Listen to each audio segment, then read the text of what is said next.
Hey everybody, welcome to WICOR Pops Live for our 3-5 teachers.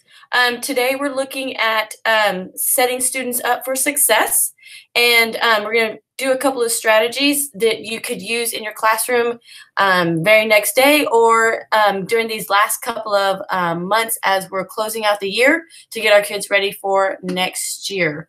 I'm going to switch on over to screen share.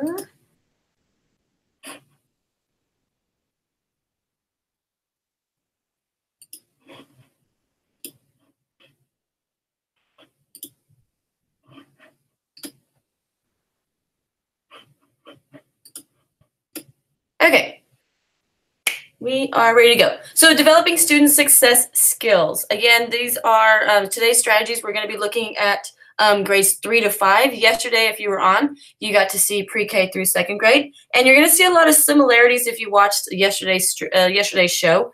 You're going to see a lot of similarities. We've just kind of amped up the rigor and amped up some of the academic vocabulary in our STEMs.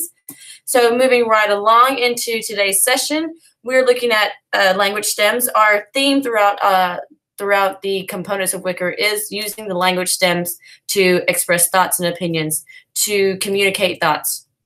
So that's what we're going to be using as our anchor today, is those academic language stems. So the three of us are here today. My name is Laura Valdez, and I'm the Avid Elementary Coordinator. Carolyn Lee is our specialist, and Ivan Cantu is our Avid Administrator for our district. Let us know you're here. As always, if you are part of our district, if you let us know that you're here, we will buy an app for you to use in your classroom. So again, let us know that you're here so that way we can get that for you. We always like to start out with a quote. I found this quote to be really a great quote to get started today. So children must be taught how to think, not what to think. So some of the strategies today that we'll be looking at is kind of taking those kids into critical thinking and creative thinking as they're doing the different strategies. So first, again, I wanted to start out with our anchor. Our anchor is going to be the academic language stems. They help the learner concentrate on content or the thinking task at hand. Again, I use the word anchor a lot. That is going to be my favorite word for this session because that is what we're doing. We're providing that anchor for a desired response. And again, it is language support for all of our learners to be successful. So some of the stems that you might have seen already, we do have posters available on our website that have some of these stems on there. And then if you have been to Summer Institute, some of these stems look familiar, whether you've been through our Foundations 3-6, Foundations K2, or even the Academic Language and Literacy strand. Some of these stems do look familiar. The first set of stems that I showed were kind of our basic level. I agree with, I disagree with, my perspective is similar to, I see it another way, I think this. And then that bottom one might be a next step that I would also like to add blank to someone's response. From my perspective, this is what I see. I thought about that also, I am wondering blank. And then to add in another idea, and then they share their idea. So again, you're going to see some of these same stems throughout the different strategies we do after this. And then I've also kind of added some different ones that you might be able to use while we're doing the two other strategies that we're going to be doing. So practicing language stems, you might use at the end of a story. You might use after discussing some word problems. Like, for instance, for the word problems, the step I found most difficult in this word problem was, and then they would share. So the language stems at this part we're using to reflect on our learning, to reflect on knowledge of parts of a story, to reflect on the different skills that we've been using throughout the week, possibly. And then after doing an activity, you might have a debrief, and that's where you could use the stems. So for today, our stem is, I have used academic language stems to blank. I feel it is important to use academic language stems because. I'll give you about a minute to fill those in for us.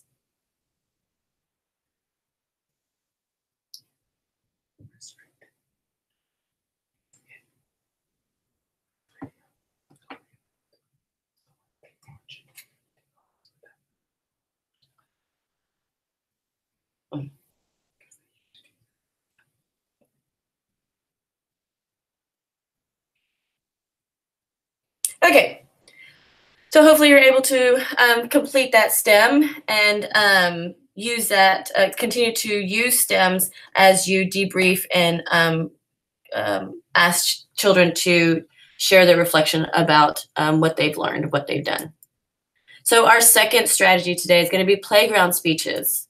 Playground speeches help kids think creatively. You create a structured communication on the fly. You help the learner speak unrehearsed in front of a small group. We're going to modify that a little bit. If this is the first time that you would ever do this, we're going to modify it a little bit and provide a little bit more support for our learners while we're doing this. So, and as we go through the different steps, I'll share where that support is. So we're going to practice. You could have a bag of cards that have choices of speeches for them to do, some options for them to do. And then you could also include them on creating those different ideas to do playground speeches. But anyway, you would add those cards to a bag, have the students choose a card from the bag, and that's going to be their topic. Give them about 2 to 3 minutes to brainstorm the content to make their speeches. You can provide stems to get them started. Use a sticky note so that they can have bulleted points that they can jot down. Those are the different scaffolding items that you can do to get them started if you haven't never done playground speeches, or if they've never done speeches in front of people before. Those might be some scaffolds that you can give them. They only have a minute to present their speech. And then before having the speeches start, we would review expectations of presenter and audience. You know, go over what is expected of a presenter, what is expected of the audience. So again, here's 3 options that you could do. I have provided inside the resource folder in the drive, I provided the tiny URL for that. If you have looked at those resources, there's a list of possible playground speech topics there, and that's where I chose these from. So one of them could be persuade everyone in the class to give you $1. Tell us how to plan a party. With whom do you like to spend time? So for instance, you might have a student use a sticky note that says, I need to buy water to stay hydrated. My piggy bank was broken and my money is missing. So all different ways that they could persuade you to give them money. And then there's how to plan a party. And then with whom do you like to spend time? Some possible bulleted points that might be used for a speech. Also reminding them that they don't have to use all of the bullets, but reminding them that they only have a minute to get their point across.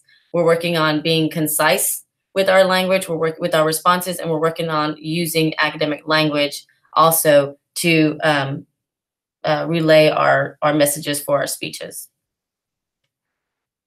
So then after doing playground speeches, again, debriefing after you're doing a strategy, debriefing after something that's new also. It's, you know, asking them how do they feel when they're presenting their speeches. So I felt blank presenting my speech because. And then if you did enjoy it, have them decide whether they enjoyed it, whether they didn't enjoy it, and then providing those stems for them to reflect on that as well. And then going and planning for next time. Next time, if you know already that you didn't enjoy your presenting your speech because of a fear, then next time, what are some things that I can do to help me get over my fear? Some scaffolds for some of your learners. You might provide emotion faces for them so that way they can tell you how they felt during presenting their speech. And then if another scaffold for doing debrief also is doing a whole group, you know, doing a circle talk, doing a Socratic seminar as you talk about the playground speeches, the strategy itself. So that way you guys can learn, your whole class, and you can learn from each other what can we do better the next time. And then planning for the next time to do it also.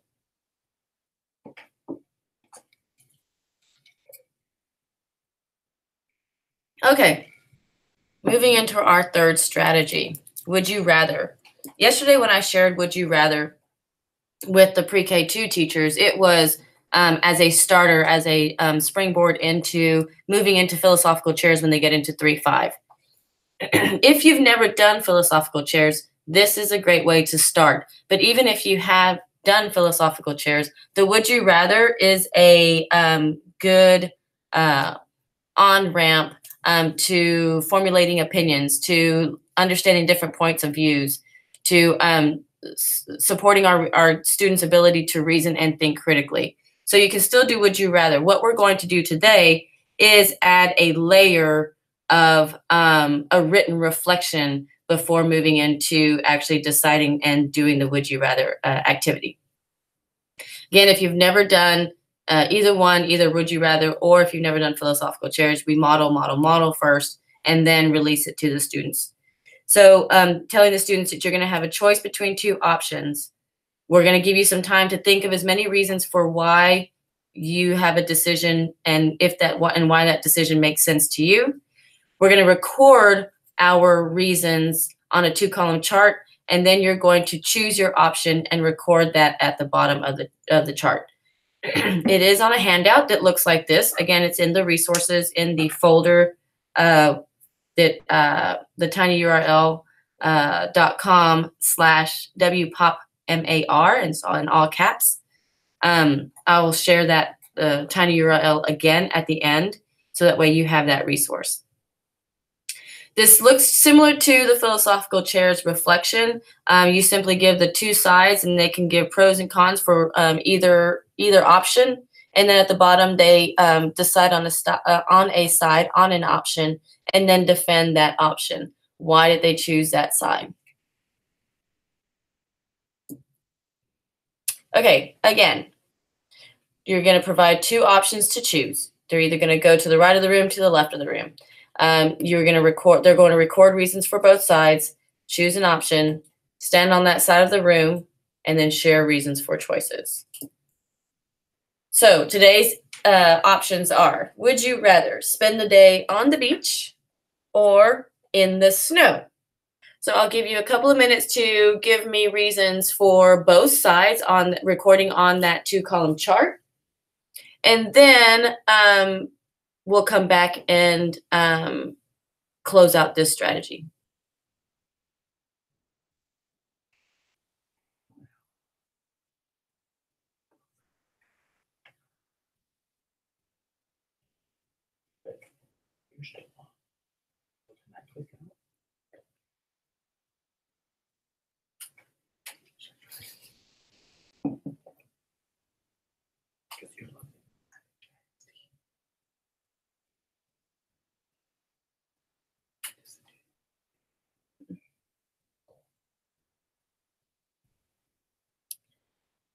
Okay, so hopefully you chose your option. Okay, so I would say, all right, now we're going to come together. I want everybody to stand up.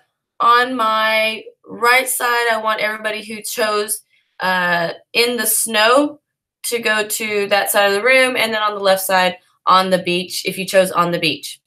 I want you to then meet with an elbow partner, share your reasons why, and then we're going to come together and share out with the whole group. So you would give the students opportunities to share their reasons with an elbow partner in that same line, and then come together and share out to the whole group. You can use the language stems while they're sharing as I chose in the snow because, and then somebody else, on the other side, you can say, well, I understand why you chose the snow, but I chose on the beach because. So we can still use those language stems with this activity at the older grades. So again, debriefing after you've done the activity. You can do it verbally or written. I liked choosing sides because blank. I didn't like choosing sides because when I choose a side, I feel blank because I agree with, I disagree with. So those, some of those stems are the same stems that we've been using. Again, like I said, the anchor in this whole session today is using those language stems. So those are the 3 strategies that we wanted to share today. Let's recap the 3 strategies we did. We used academic language stems to provide language support for all students. That they're using those academic language stems will help support those students throughout any grade level, throughout any content. So really, really bringing those stems and using those whenever we can. Playground speeches, again, thinking creatively, doing the on-the-fly speech. and only giving a minute because we want to get concise answers. We want to get concise in our speeches. And then the would you rather, formulating opinions, looking at different points of view, and then developing skills that support their ability to reason and think critically.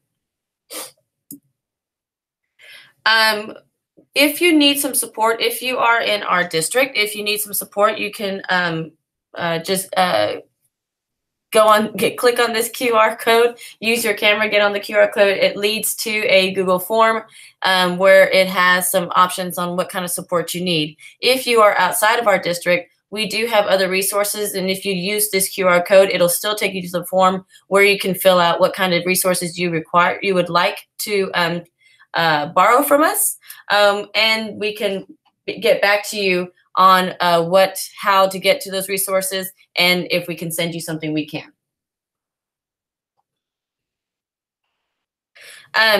If you have any questions or comments, don't forget you can email me. If you have any comments about these sessions, these online sessions, you can email me at levaldez@garlandisd.net.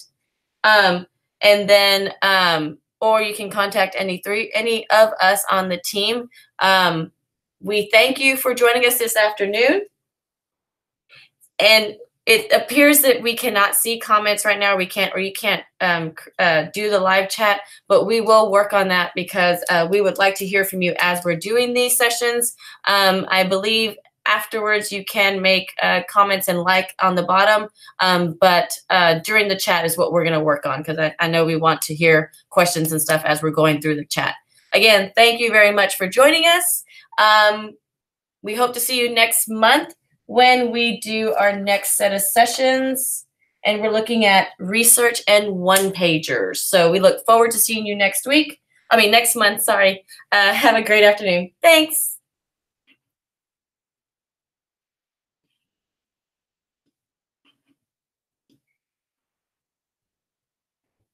See y'all later. Have a great rest of the week.